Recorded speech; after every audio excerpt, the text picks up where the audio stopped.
Donc, on va s'intéresser aujourd'hui à la rédaction d'une question concernant l'application du principe fondamental de la dynamique. On va s'intéresser à une moto qui se déplace en ligne droite par rapport au sol. Sur le sol est lié un repère qui est supposé galiléen. Le sol sera repéré 0. On appelle 1 l'ensemble composé de la moto sans les roues, c'est-à-dire le cadre, plus le pilote, plus l'ensemble de direction. Cet ensemble 1 a un centre d'inertie appelé G et une masse qui sera notée M1. Le sol est en contact avec la moto via les deux roues, roue avant et roue arrière. Donc du coup, le sol transmet une action mécanique sur la moto au niveau des deux points de contact, A3 et A4. La modélisation de ces actions mécaniques est donnée. On suppose que la moto donc se déplace en translation selon l'axe x0 avec une accélération qui est notée ici gamma. Les roues de la moto, qui ne sont pas comprises dans l'ensemble 1, ont une masse et une inertie négligée. Et on nous demande là d'appliquer le principe fondamental de la dynamique. Donc, dans un premier temps, il faut commencer par énoncer ce principe fondamental de la dynamique qui dit que la somme des torseurs des actions mécaniques extérieures à l'ensemble isolé, c'est-à-dire S, est égale au torseur dynamique de S en mouvement par rapport à 0, ce qui se traduit par l'équation torsorielle suivante. Le torseur des actions mécaniques extérieures à S est égal au torseur dynamique de S en mouvement par rapport à 0. Donc voilà une première chose, on a énoncé ce principe, on encadre, c'est une première étape dans la rédaction de notre question. Il va falloir maintenant s'intéresser aux deux membres de cette égalité. Donc on peut commencer par le torseur dynamique, donc si je m'intéresse au torseur dynamique de S par rapport à 0, je remarque, première chose, que S est composé de l'ensemble de deux pièces, l'ensemble 1 et les roues, et je sais que le torseur dynamique d'un ensemble est égal à la somme des torseurs dynamiques de chacun. Donc le torseur dynamique de S en mouvement par rapport à 0, c'est le torseur dynamique de 1 par rapport à 0, plus le torseur dynamique des roues par rapport à 0. Je remarque ici que dans les hypothèses, masse et inertie des roues sont négligées, ce qui implique que le torseur dynamique des roues est nul.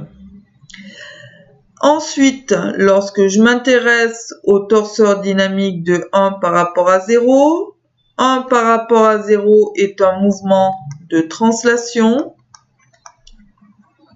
Et je sais que pour un mouvement de translation, le torseur dynamique est égal en résultante à la masse de l'ensemble 1, c'est-à-dire M1 fois le vecteur accélération du centre d'inertie de 1 par rapport à 0. Et, attention, en G, et uniquement en G, je sais que pour un mouvement de translation, le moment dynamique est nul. Du coup, j'ai là exprimé le torseur dynamique. Donc, le torseur dynamique de mon ensemble S en mouvement par rapport à 0 est égal à m fois le vecteur accélération du centre d'inertie de 1 par rapport à 0 et moment dynamique nul en G. Si je détaille un peu plus en détaillant le vecteur gamma, je trouverai que ce torseur dynamique, c'est donc M1 gamma x0. Je reprends l'expression de l'accélération qui est donnée, et donc 0 en G. Deuxième encadré.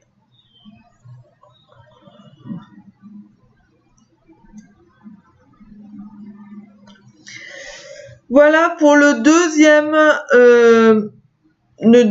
membre de l'équation du PFD. Troisième étape, il va falloir détailler le torseur des actions mécaniques extérieures à S. Donc ça, c'est quelque chose qu'on sait déjà faire. On sait qu'il faut commencer par faire un bilan d'actions mécaniques extérieures à S. Donc sur S, on recense l'action du sol 0 sur 3 qu'on connaît en A3. On recense l'action de 0 sur 4 en A4. Et on recense la pesanteur, c'est-à-dire le poids, la pesanteur sur 1 au centre d'inertie, c'est-à-dire en G.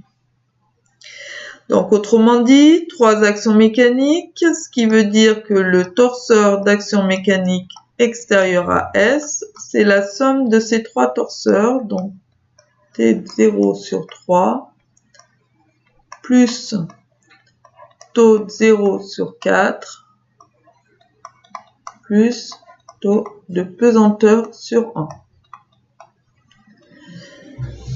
Ces torseurs sont connus pour l'un en A3, pour l'autre en A4 et pour le dernier en G.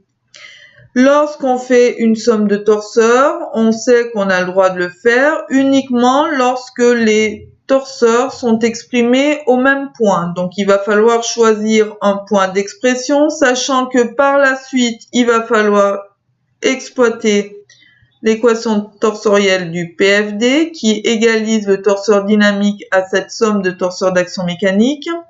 Et du coup, en réfléchissant un petit peu, on s'aperçoit que le torseur dynamique est connu en G.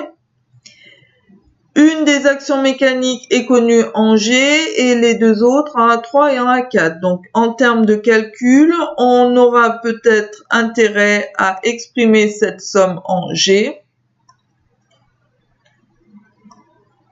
Ce qui va nous imposer de changer ces deux torseurs. Il va falloir les changer de points. À changer de point.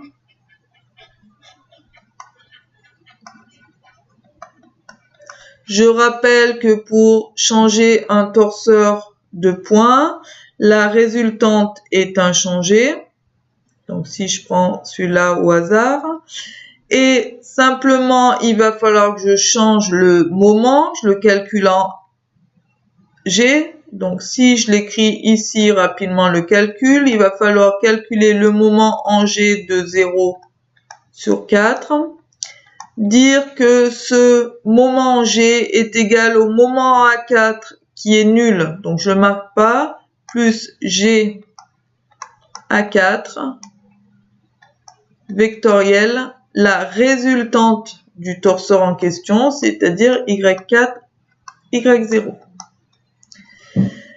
Je vous laisse faire les calculs. Ici, ce ne sont pas les calculs qui m'intéressent, mais plutôt la méthode et la rédaction du problème.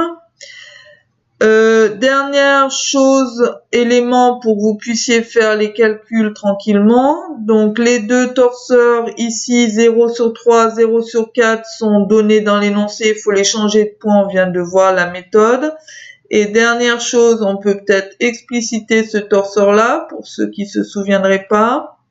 Donc, ce torseur, la pesanteur sur 1, c'est-à-dire le poids de 1, on sait que au centre d'inertie, c'est modélisé, le poids est modélisé par une force, donc pas de moment. Et la force est verticale descendante, Donc, pour nous, la verticale, c'est Y0. Donc, si c'est descendant, ça va faire moins Y0. Et l'intensité, c'est M1 fois G, Y0. Voilà. Donc, je répète, première étape, on énonce le PFD. Deuxième étape, on s'intéresse à un des deux membres de l'équation. Par exemple, on a commencé par expliciter le torseur dynamique. Troisième étape, on s'intéresse au torseur des actions mécaniques extérieures AS avec la méthodologie connue, bilan des actions mécaniques extérieures, écriture des torseurs au point connu, puis déplacement pour faire la somme en un point unique.